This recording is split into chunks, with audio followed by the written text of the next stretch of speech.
Wes, what if someone who's been on the job maybe a decade or so has never been to a training or certification? Is it too late? No, it's never too late.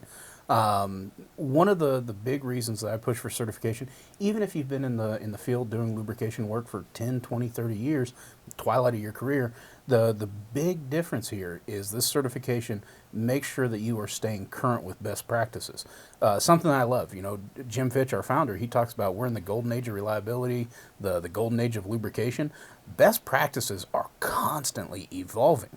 And really, the best way for us to stay up with that is to get training, go to conference. Reliable Plant. Our conference is a great place to go for that.